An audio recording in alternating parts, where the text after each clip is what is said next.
வீடுகளில் விரிசலா நீர்க்கசிவா?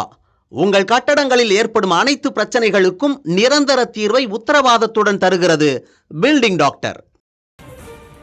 அண்மை செய்தியை பார்க்கிறோம். வெள்ள பாதிப்பு குறித்து முதலமைச்சர் மு.க.ஸ்டாலினுடன் மத்திய குழு சந்தித்து ஆலோசனையில் ஈடுபட்டு வருகிறது. சென்னை, செங்கல்பட்டு, காஞ்சிபுரம், திருவள்ளூரில் கடந்த 2 நாட்கள் ஆய்வு நடத்திய நிலையில் தற்பொழுது முதலமைச்சரோடு ஆலோசனையானது தொடங்கியிருக்கிறது.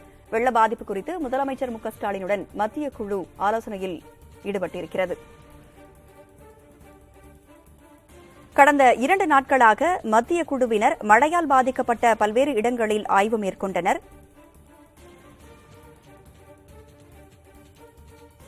அந்த வெள்ள பாதிப்பு குறித்து முதலமைச்சர் மு.க.ஸ்டாலினிடம் எடுத்துரைக்க இந்த ஆலோசனைக் கூட்டம் தற்பொழுது தொடங்கியிருக்கிறது. சென்னை, செங்கல்பட்டு, காஞ்சிபுரம், திருவள்ளூரில் கடந்த 2 நாட்களாக பாதிப்பு குறித்த ஆய்வினை மத்திய குழு மேற்கொண்டது.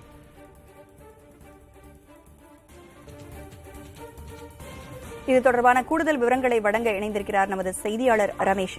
கடந்த 2 நாட்களாக மத்திய குழுவினர் மழையால் பாதிக்கப்பட்ட பல்வேறு இடங்களில் ஆய்வு பண்ணாங்க. கடந்த 2 நாட்கள் வரை நடந்த ஆய்வின் விவரங்கள் என்ன? அந்த பாதிப்புகள் குறித்து முதலமைச்சர் கிட்ட என்ன ஆலோசனை பண்ண போறாங்க? தேசிய பேரிடர் மேலாண்மை ஆணையத்தின் ஆலோசகர் குணால் சத்யார்த்தி தலைமையிலான 6 பேர் கொண்ட குழு பல்வேறு இடங்களில் 2 பிரிவுகளாக சேர்ந்து சென்னை, செங்கல்பட்டு, காஞ்சிபுரம், திருவள்ளூர் மாவட்டங்களில் பாதிக்கப்பட்ட பகுதியில் நேரடியாக ஆய்வு செய்தனர். நேற்று முன்தினம் மத்திய குழுவுடன் தலைமைச் செயலாளர் ஆலோசனை மேற்கொண்ட நிலையில் 3 நாட்கள் ஆய்வு, இன்றைக்கு கூட அவர்கள் ஆய்வு செஞ்சாங்க. குறிப்பா விவசாய எந்த அளவுக்கு பாதிக்கப்பட்டிருக்கிறது என்பது கூட பார்த்தார்கள்.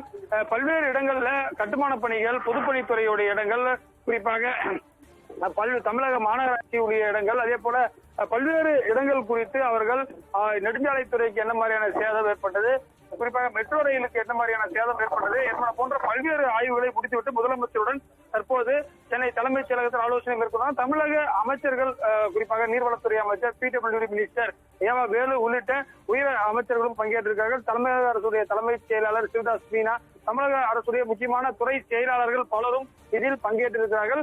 முதலமைச்சர் ஏற்கனவே 5060 கோடி ரூபாய் மத்திய அரசிடம் ஒரு இடைக்கால நிவாரணமாக கேட்டிருந்தார். இந்த மத்திய குழுவிடம் அவர்களும் தமிழக அரசை பாராட்டி இருக்கிறார்கள். தமிழக அரசு சிறப்பாக செயல்பட்டிருக்கிறது என்று பல்வேறு இடங்களில் இந்த குணால் சத்யார்த்தி பேட்டி கொடுத்திருக்கார். சற்று முன்பு கூட முதலமைச்சர் ஒரு கல்யாண வீட்டில் பேசும்போது கூட மத்திய அரசே தமிழக அரசை பாராட்டி இருக்கிறது என்று கூட சொல்லியிருக்கிறார். எனவே இந்த நிவாரண நிதி என பாதிப்பு அதிகமாக இருப்பதால் கிட்டத்தட்ட இதனுடைய மதிப்பு என்பது 10,000 கோடி ரூபாய்க்கு அளவு இருக்கும் என்று எதிர்பார்க்கப்படுகிறது. எனவே இந்த ஆய்வுக்கு பிறகு தமிழகத்துடைய மொத்த தேவை என்ன என்பது குறித்து முதலமைச்சருடைய அறிக்கை வருவதற்கு வாய்ப்பு இருக்கிறது. இதற்கு தொடர்ச்சியாக அவர்கள் மத்திய குழு சென்றடைந்து 1 வாரத்திற்குள் தங்களுடைய அறிக்கையை மத்திய அரசிடம் சமர்ப்பிப்பார்கள். அதற்கு பிறகுதான் மத்திய அரசு கூடுதல் நிதி ஒதுக்குவது குறித்து அடுத்த கட்ட அறிவிப்பு வெளியாகும் என்று எதிர்பார்க்கப்படுகிறது. மத்திய குழுவினர் அடுத்து மத்திய அரசிடம் இன்னும் 7 நாட்களில் அறிக்கையை சமர்ப்பிக்க போறாங்க அப்படின்னு நீங்க குறிப்பிட்டிருக்கீங்க. மத்திய அரசு எப்ப இது தொடர்பான அறிக்கை வெளியிடும்? எவ்வளவு நிதி நம்மளுக்கு வழங்கக்கூடும்? நிச்சயமாக நம்ம நேற்றைக்கு புதிய தலைமுறை ஒரு ஸ்டோரி பண்ணோம். கடந்த 10 ஆண்டுகள்ல ஏற்பட்ட புயல், தானிய புயல்ல இருந்து, வர்தா புயல்ல இருந்து, ஒக்கி புயல் வரையும் நம்ம எவ்வளவு நிதி கேட்டிருக்கோம், மத்திய அரசு எவ்வளவு கொடுத்துருக்காங்கன்ற ஒரு டேட்டாவே இருக்கு.